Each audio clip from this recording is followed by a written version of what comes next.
My name is Dr. Nathaniel Reeve, and I'm a forensic pathologist at Arkansas Central Medical Center in Little Rock. I've performed more than 2,000 autopsies since my residency ended in 2012, and most days in the morgue feel like mechanical repetition. But the morning of March 18th, 2021 still unsettles me when I think about it, because that was the day a body moved while I was cutting through the sternum. The shift started like any other. Gray sky, light rain, the kind of Arkansas morning that makes the city smell faintly of wet concrete. I swiped my badge through the basement entry, clocked in at 6:47 a.m. and read the day's schedule taped above the stainless workstation. Case number 21-0318. Male, 36 years old, Jason Whitmore. Found unresponsive in his car outside an apartment complex in North Little Rock. No signs of trauma, no overdose paraphernalia. Pronounced dead by paramedics at 2:17 a.m. Arrival to our morgue, 3:05. Stored in cooler drawer 4B. It looked routine. I poured myself coffee from the burnt pot on the counter, opened the case file, glanced over the paramedic sheet. Nothing unusual. Hypertensive history, maybe a sudden cardiac event. Those are the quiet ones, the ones you think will end before your first cup cools. I entered Autopsy Suite 3 at 7:10. Maria Lopez, my technician, was already gloving up and setting out instruments next to her. Stood Jeremy Nolan, one of our pathology residents who still moved like someone trying not to touch the walls. The air smelled of disinfectant and cold steel. The lights hummed overhead. Jason lay on the table, draped in the white morgue sheet, tag looped through his right toe. I confirmed the case number and started the recorder. Reeve, case 21-0318. Date, March 18th, 2021. Time, 7:13 a.m. Location, Autopsy Suite 3, Arkansas Central Medical Center, Little Rock, Arkansas. Beginning external examination. Adult Caucasian male, approximately 180 pounds. Moderate rigor mortis evident, jaw and upper limbs. Postmortem avidity, posterior, consistent with supine position. No external injuries noted. Maria wrote while I dictated, the rhythm of procedure keeping the room calm. I measured the length, the weight, checked the pupils, corneal opacity, fixed pupils, no petechiae, no injection marks. Then began the Y incision. Scalpel smooth through the dermis, exposing subcutaneous fat. The sound of flesh under metal is something you never forget. Soft, but definite, like tearing wet paper. I looked at Jeremy. He was pale, but steady. I told him we start slow, always respect the line. He nodded. I lifted the oscillating saw, the same striker we use every day to section the sternum. The moment the blade touched bone, Jason's left arm twitched. Not a vibration, not a slump, a real twitch. The hand flexed, fingers curled. Maria gasped. The saw buzzed in my hand. I froze, and for half a second wondered if it was the reflection of movement through my own grip. Then his right hand flexed the same way, curling briefly before falling still. I cut the power. Silence except for the ventilation hum. We all stared at the body. Maria whispered, "Did you see that?" I said yes and checked for pulse. Carotid cold, no pulse, no chest rise. I placed the stethoscope on the sternum, dead still, the skin cool. I knew logically what we'd seen could be a reflex. The spinal cord can fire even after cerebral death. But the coordination, the symmetry, disturbed me. I switched on the recorder again. Noted unexpected bilateral upper limb movement during sternal sectioning, probable post-mortem reflex secondary to mechanical stimulation. Jeremy still hadn't spoken. His eyes were fixed on Jason's hands. Maria backed up, muttering in Spanish under her breath. I took a slow breath, steadied my hand, restarted the saw. The cut completed cleanly. I removed the sternal plate, examined the thoracic cavity, enlarged heart, consistent with cardiomegaly, heavy lungs congested with frothy fluid, suggesting pulmonary edema, classic for acute heart failure. I dictated findings, but part of my mind replayed the movement over and over. At 8:20 a.m., samples were taken. Heart, lungs, liver, kidneys, brain. Standard protocol. Maria sealed each cassette, labeled with case number. Jeremy wiped condensation from his goggles. I asked Maria to record her observation officially. She hesitated, then said it looked like he was reaching for something. Her wording made my stomach tighten. I nodded and told her to note it objectively. Arm motion observed during sternal sectioning, duration approximately 2 seconds, possible residual reflex. I closed the incision, washed the cavity, sutured the skin, cleaned the table. By 9:10 a.m., the autopsy was complete. Cause of death pending toxicology. We covered the body, tagged it for storage, but I couldn't shake the unease. Later that afternoon, I reviewed the morgue surveillance footage. Each suite camera loops to the internal secure server for quality control. At timestamp 7:32 a.m., the video showed exactly what we saw. Jason's left arm rising roughly 20 degrees, bending at the elbow, then settling again. Then the right arm, smaller motion, frame by frame, smooth, deliberate, not the jerky spasm of random discharge. I checked equipment logs to see if vibration might have shaken the table. Nothing. The saw's battery voltage steady, no electrical surge. I saved the clip to my private drive under Reflex Study. I didn't show it to administration yet, because out of context it would sound like superstition. The following evening after dinner, I replayed it in my office, the air conditioner buzzing softly. Each replay sent the same chill down my neck, not fear exactly, more like scientific discomfort, the feeling when data refuses to fit known equations.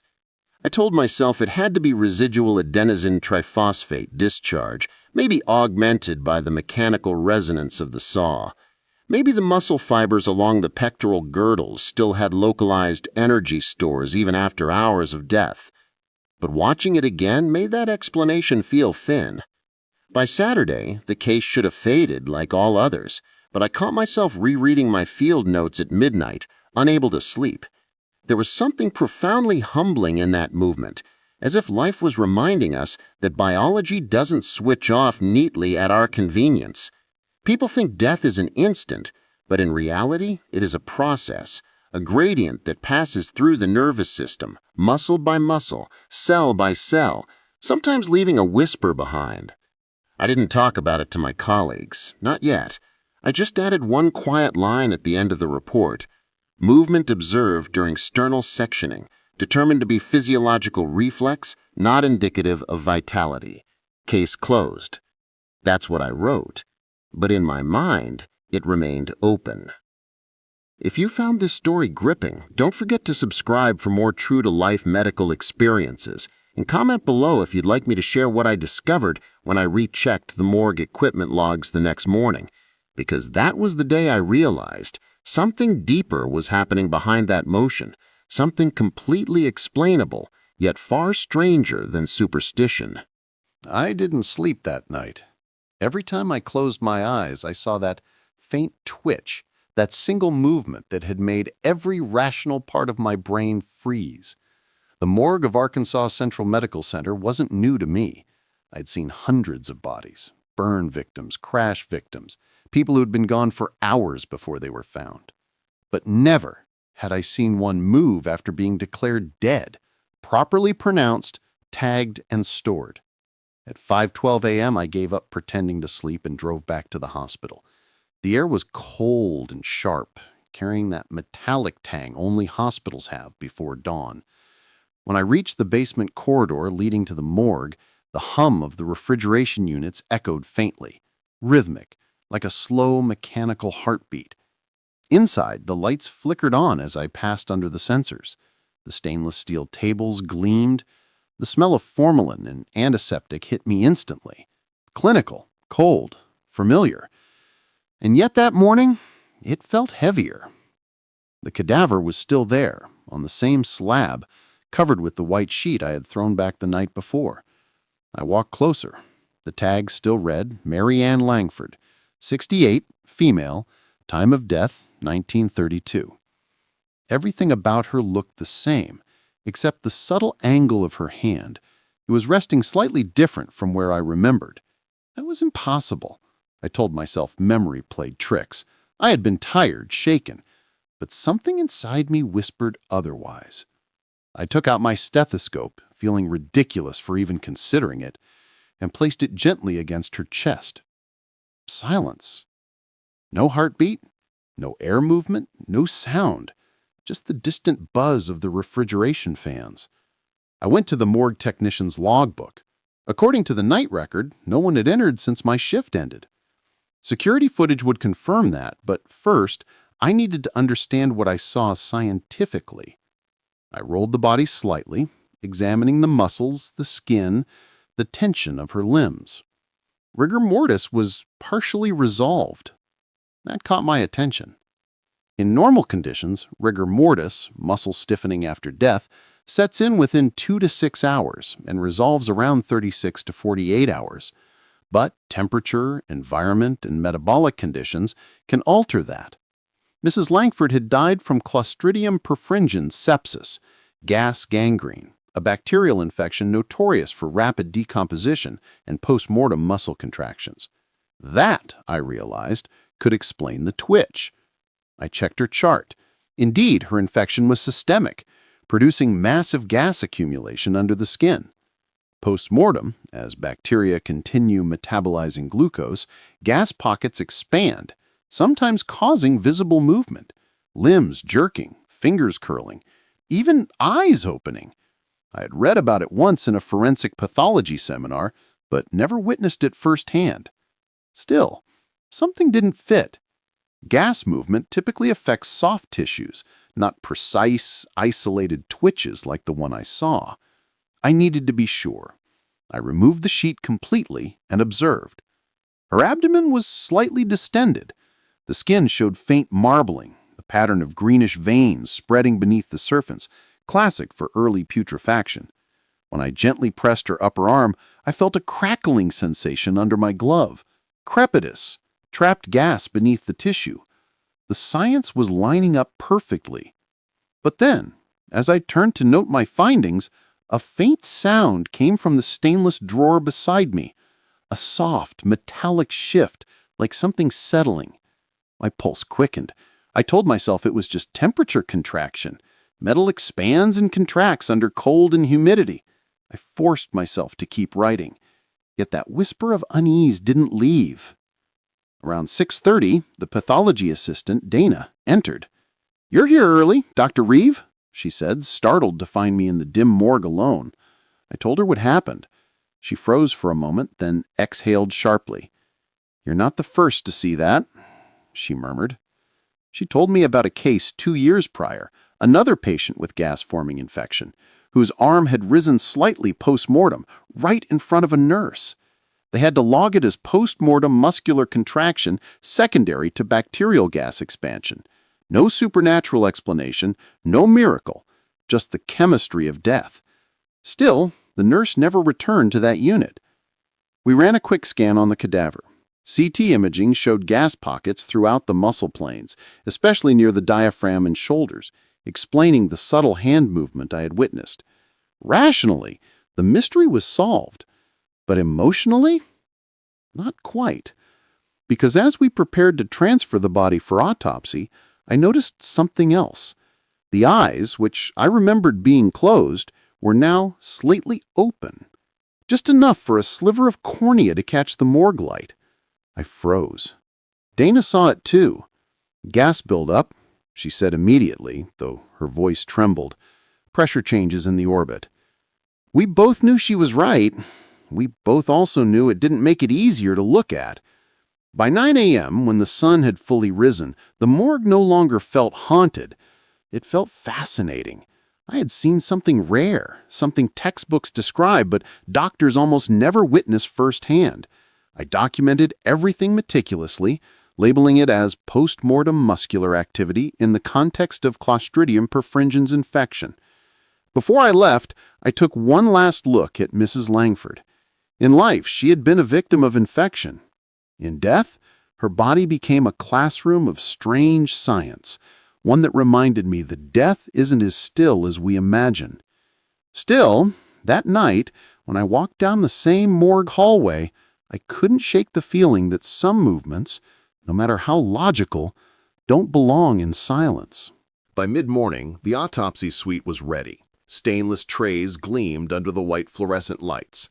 The familiar hum of the extractor fans filled the background, steady and constant, like white noise for the living and the dead.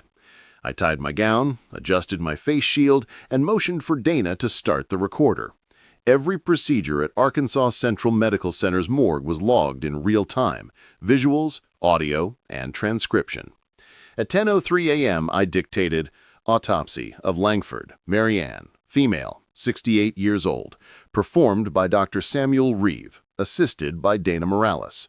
Cause of death listed as septic shock, secondary to Clostridium perfringens infection. Proceeding with full internal examination.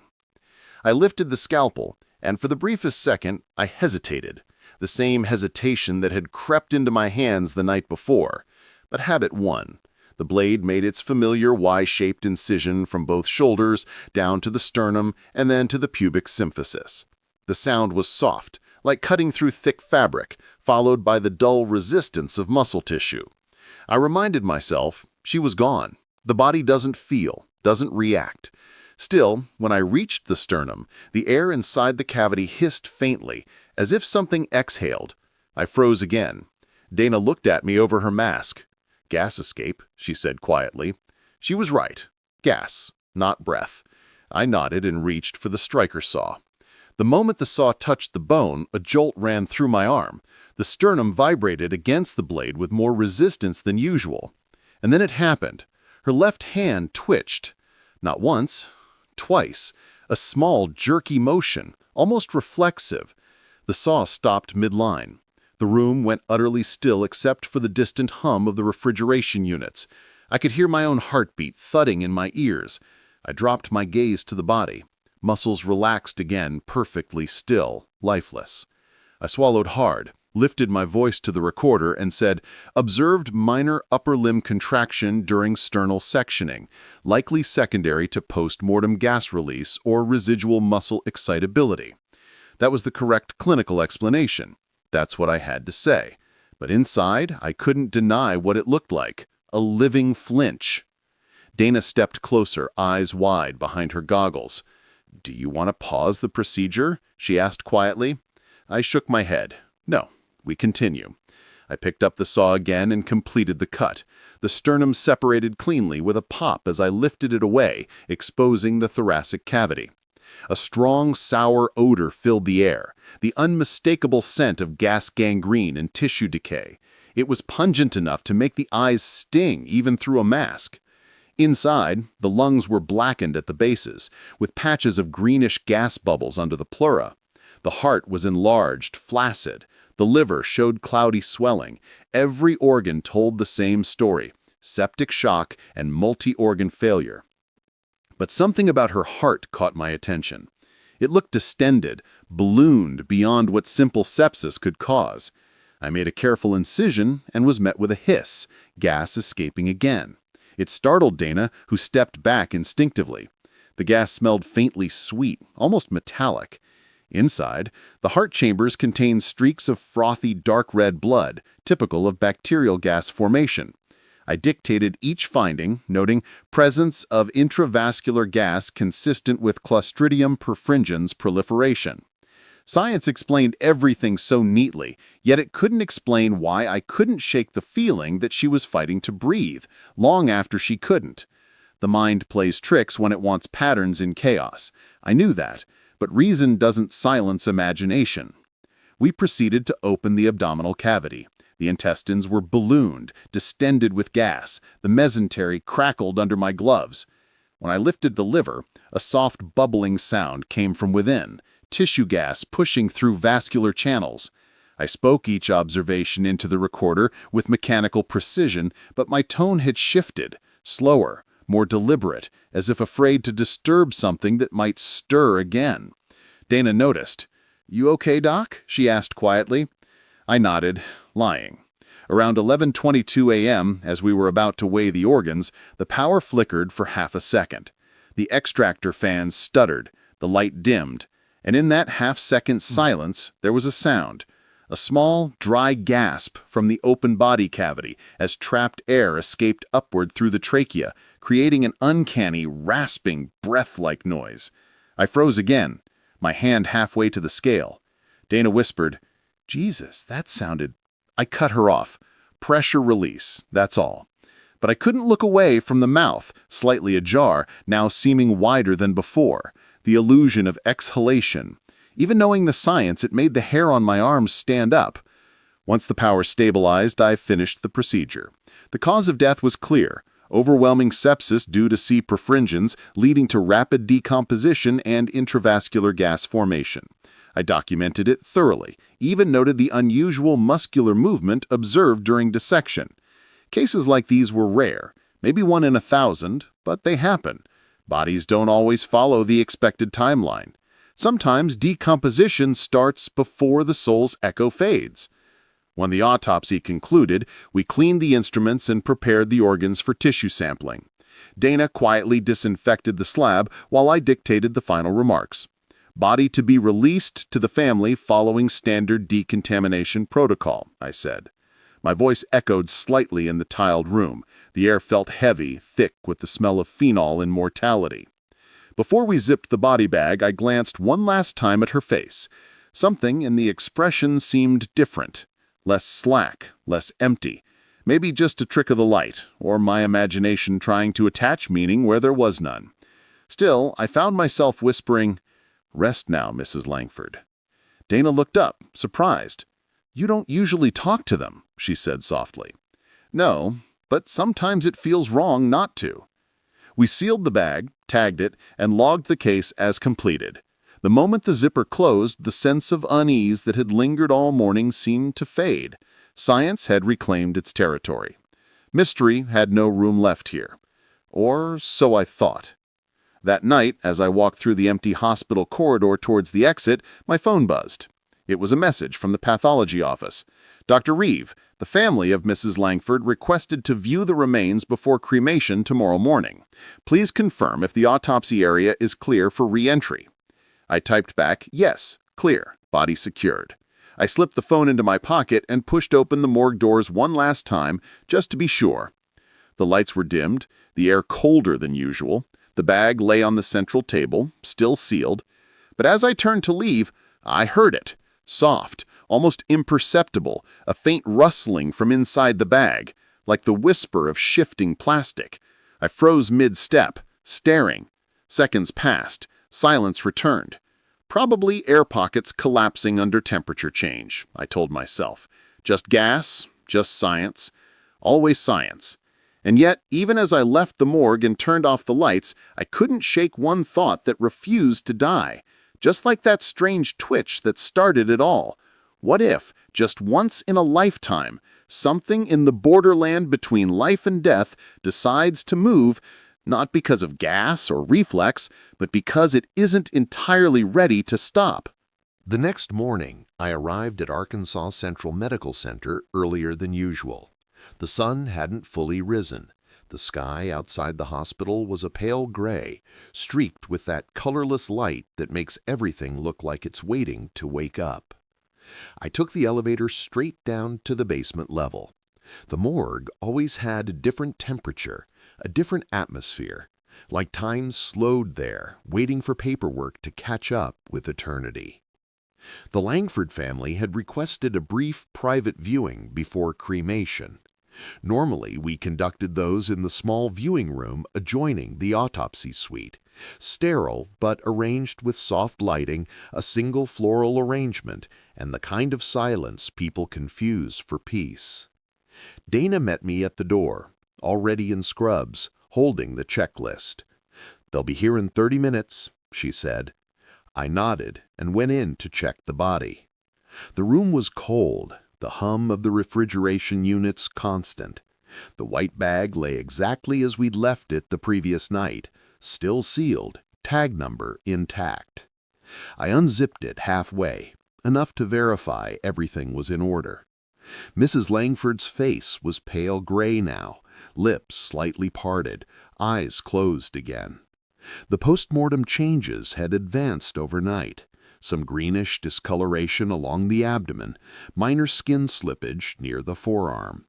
Nothing unusual for a case like this. I adjusted the sheet, smoothing it gently over her shoulders.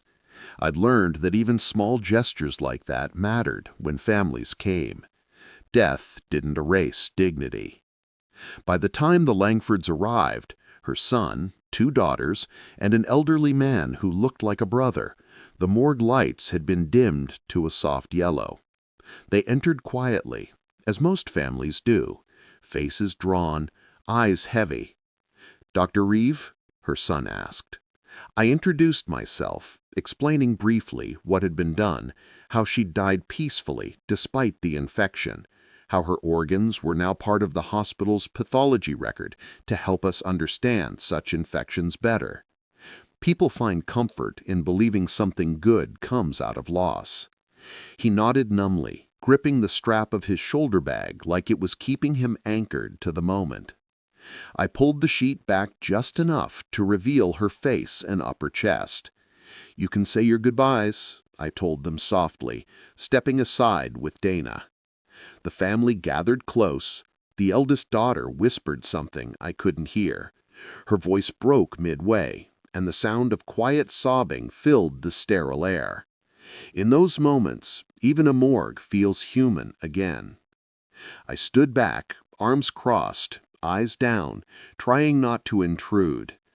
But then something caught my attention. The fluorescent light above flickered once, then again. A faint, mechanical hum grew louder, the compressors adjusting temperature. Nothing unusual, yet in that silence between the hums, I thought I heard a faint sound, a soft, hollow sigh. My eyes darted back to the table. The family didn't seem to notice. The sheet had shifted slightly, as if the air beneath it had expanded. I told myself it was gas again, trapped under the thoracic cavity, escaping slowly through tissue planes. Completely possible. I'd seen it before. But not during a viewing. Not like this. Her son leaned closer, brushing his hand gently over her hair. He flinched. She's warm," he said, looking up at me, confused. I walked forward quickly, forcing my tone calm. Sometimes the environment here can make the skin feel warmer than it really is. It wasn't entirely false. Room temperature changes and mild bacterial activity could produce localized warmth on decomposing skin. But as I touched her wrist through my glove, I felt it too. A faint, unnatural warmth, the kind that makes your stomach tighten even when logic tells you otherwise. Dana shot me a look, questioning silently whether we should end the session early. I shook my head steadily. I needed to observe.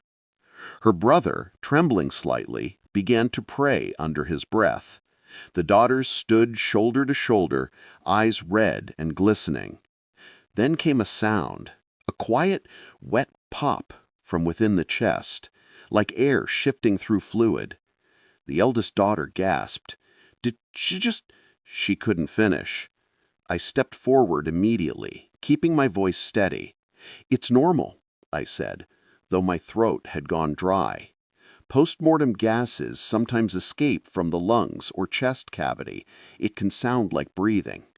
The words were clinical, automatic, but the truth was they didn't comfort anyone, not even me. Her son's face had gone pale. "It sounded like she tried to take a breath," he whispered. I had no answer for that. I wanted to tell him everything science knew about decomposition gases, about how the diaphragm can shift slightly when pressure equalizes. But the human ear doesn't hear physics. It hears a voice. It hears the ghost of something that used to be alive. Dana quietly handed me the stethoscope, a silent question in her eyes. Should we demonstrate? I nodded. I leaned in, placed it against her chest, half to reassure the family, half to prove to myself that nothing remained but silence. The metal disc rested cold against her skin. No heartbeat, no breath sounds, nothing but the faint echo of my own pulse pounding in my ears. I removed it and forced a small smile. "She's at peace," I said softly. Her son nodded slowly, trying to accept it. We covered her again. The family lingered for a few more minutes, saying things people only say once in their lives, final words that don't sound final until later. When they finally stepped out, I let out a slow breath I didn't realize I'd been holding.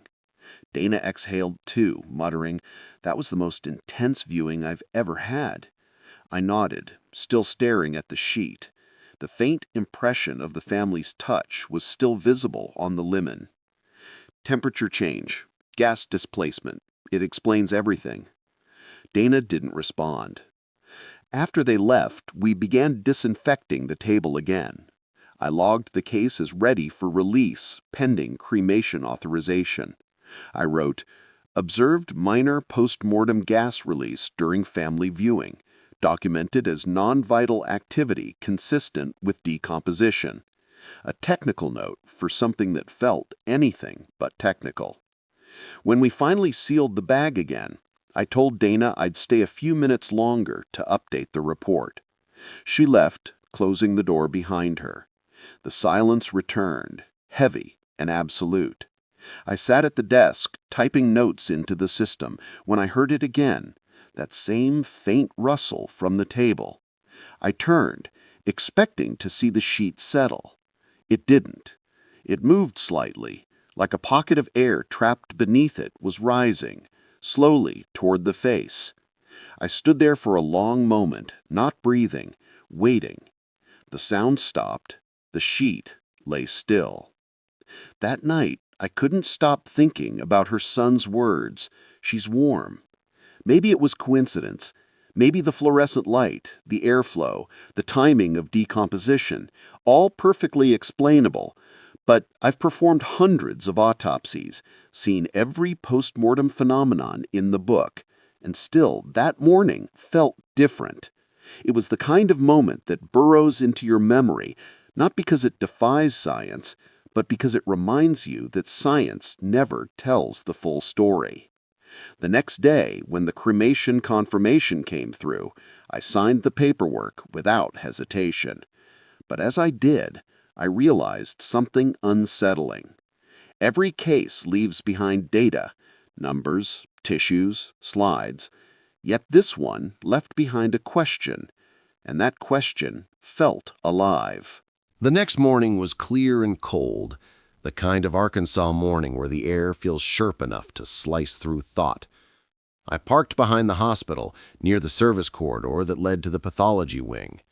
Inside, the halls smelled faintly of disinfectant and old coffee. Dana was already in the morgue when I arrived, standing beside the gurney with the body bag. "Funeral home's on their way," she said quietly, checking the paperwork one last time. The release documents were signed by the family and countersigned by me, time-stamped 8:14 a.m. Everything followed procedure. Still, I felt that old heaviness in my chest, the residue of the viewing from the day before. No matter how many cases you perform, there are a few that don't leave your mind. This was one of them. The funeral home attendants arrived at 8:42. Two men in dark uniforms, familiar faces. I'd worked with them dozens of times. "Morning, Doc," one said, his tone professional but faintly wary, as if the morgue air itself demanded respect. They loaded the stretcher, scanned the barcode tag, and signed the transfer log. I verified the name once more. Langford, Mary Ann. Release for cremation, Meadowbrook Crematorium, Fayetteville. I initialed the bottom corner and handed the form to Dana. "Let's make sure the transport's documented on both ends," I said. She nodded. We watched as they wheeled the body through the corridor, the wheels squeaking faintly against the linoleum floor. By 9 a.m., she was gone from the hospital, at least physically. But that didn't stop the sense of unfinished business that followed me all morning. During lunch, I found myself rechecking her case file, vitals, cultures, the lab results confirming Clostridium perfringens growth. Everything pointed to a natural, medically sound death. but one line from the nurse's note stood out to me. Patient exhibited intermittent twitching prior to death, possible hypoxia-related movements. Pronounced 1932 by Dr. Hawthorne. I remembered that note because it meant her body had been moving even before the official time of death.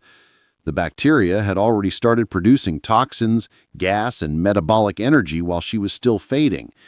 It was a perfect storm for postmortem activity, a biological echo that could easily explain every strange moment.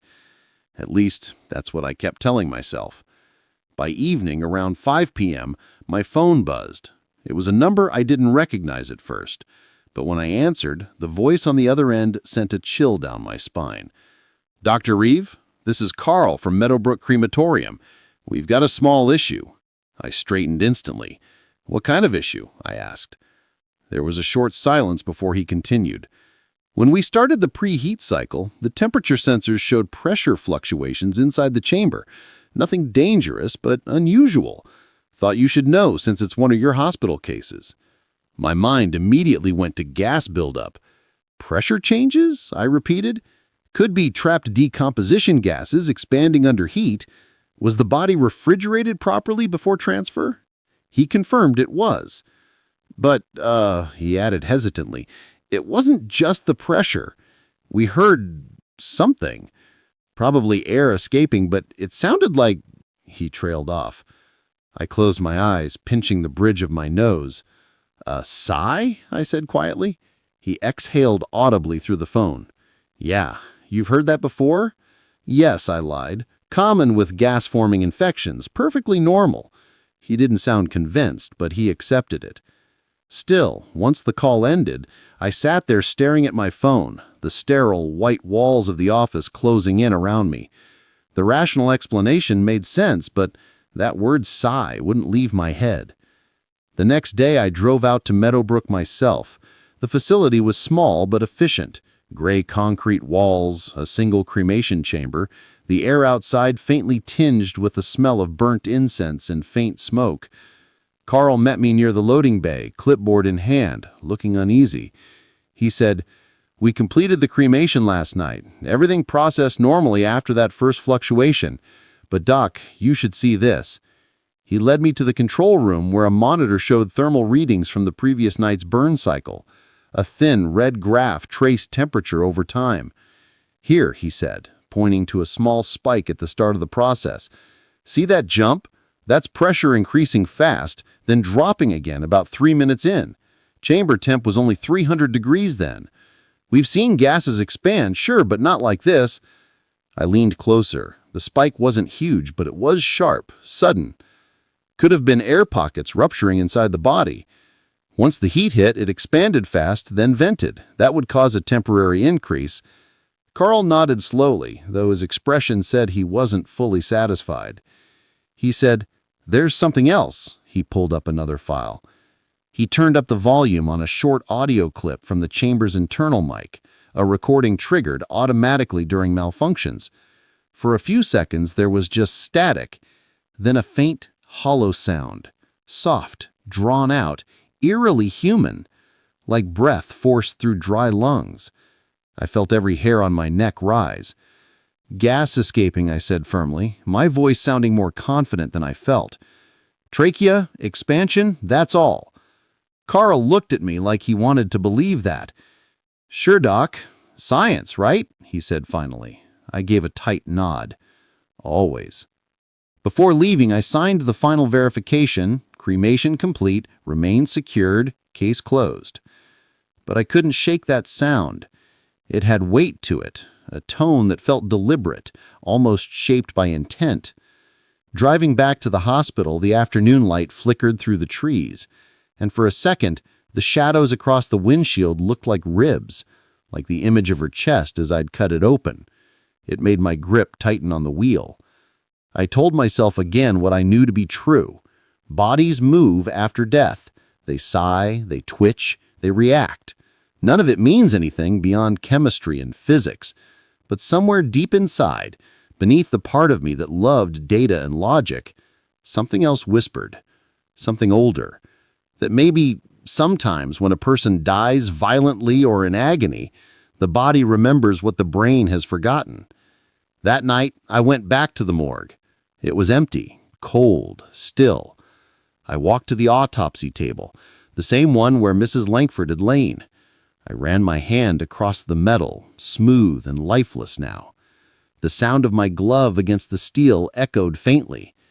"It's done," I said aloud, as if talking to no one, or maybe to her. "You're gone now." My words fell flat against the tiles. I turned off the light and began walking away, but halfway down the corridor, something faint followed. The sound of metal shifting, soft, almost imperceptible. I stopped, listening. Silence. Then a quiet drip from a pipe, just the morgue breathing the way it always did.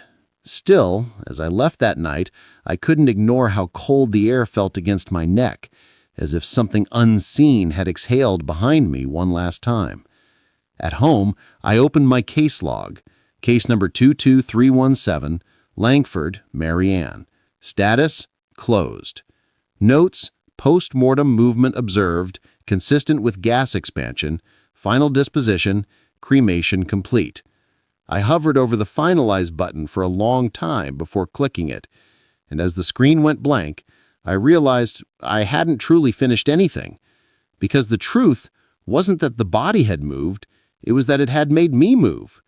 It had shaken something I didn't know could still be shaken after so many years of dissecting the silence of death. I stayed at the hospital longer that night than I ever intended to. The morgue lights hummed softly as I sat by the autopsy table, reviewing the postmortem notes for Samuel Briggs one last time.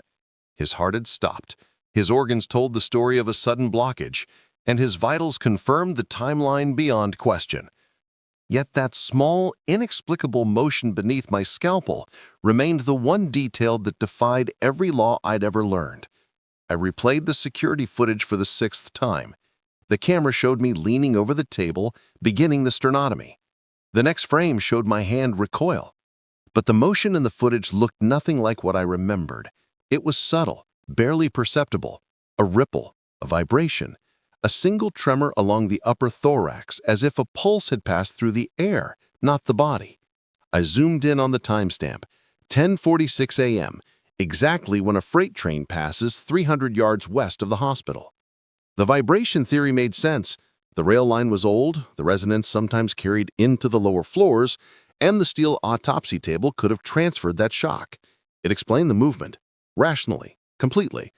And yet, as I watched again, my own face in the footage looked pale, uncertain, almost unwilling to accept what reason told me. I knew what my eyes had seen. The body had moved as if it had drawn one final shallow breath. For days I tried to bury that thought under reports and logic. But medicine doesn't erase human instinct so easily. Weeks later, I performed another autopsy. Different patient, different table, and as I pressed my hand to the chest cavity, I felt the faintest resonance again, a quiver from the passing train above ground. This time, I didn't flinch. I noted it in the file, explained it to the intern beside me, and told myself that science had prevailed. Still, that night, driving home through the dim Arkansas roads, I caught myself looking at the empty passenger seat, half expecting someone unseen to sit beside me, silent but aware. I think every doctor who spent enough time in pathology has a moment like that, one that makes you question what separates life from what comes after. For me, that moment was Samuel Briggs, October 14th, 2021, room B12, Arkansas Central Medical Center. And maybe it's not about believing in ghosts or rejecting science. Maybe it's about understanding that the line between both isn't as rigid as we want it to be. Sometimes the body moves, and sometimes it's just vibration, air, and muscle fibers. But every so often, when you stand alone under those morgue lights, you can feel something beyond instruments and data, a kind of presence that reminds you how fragile the boundary really is. I still do my work, still sign the death certificates, still teach the residents how to hold their scalpels steady. But I never start a post-mortem now, without pausing for a second before the first cut, letting the silence settle in the room. It's my quiet acknowledgement that every human being, even when motionless, leaves behind more than just tissue, something unseen, immeasurable, but real enough to make the air move once in a while. If you found yourself holding your breath while listening to this story, make sure to hit subscribe for more real-life medical experiences told from behind the hospital walls. Leave a comment below. Have you ever felt something science couldn't explain? Your thoughts keep this channel alive, and your curiosity keeps the stories coming.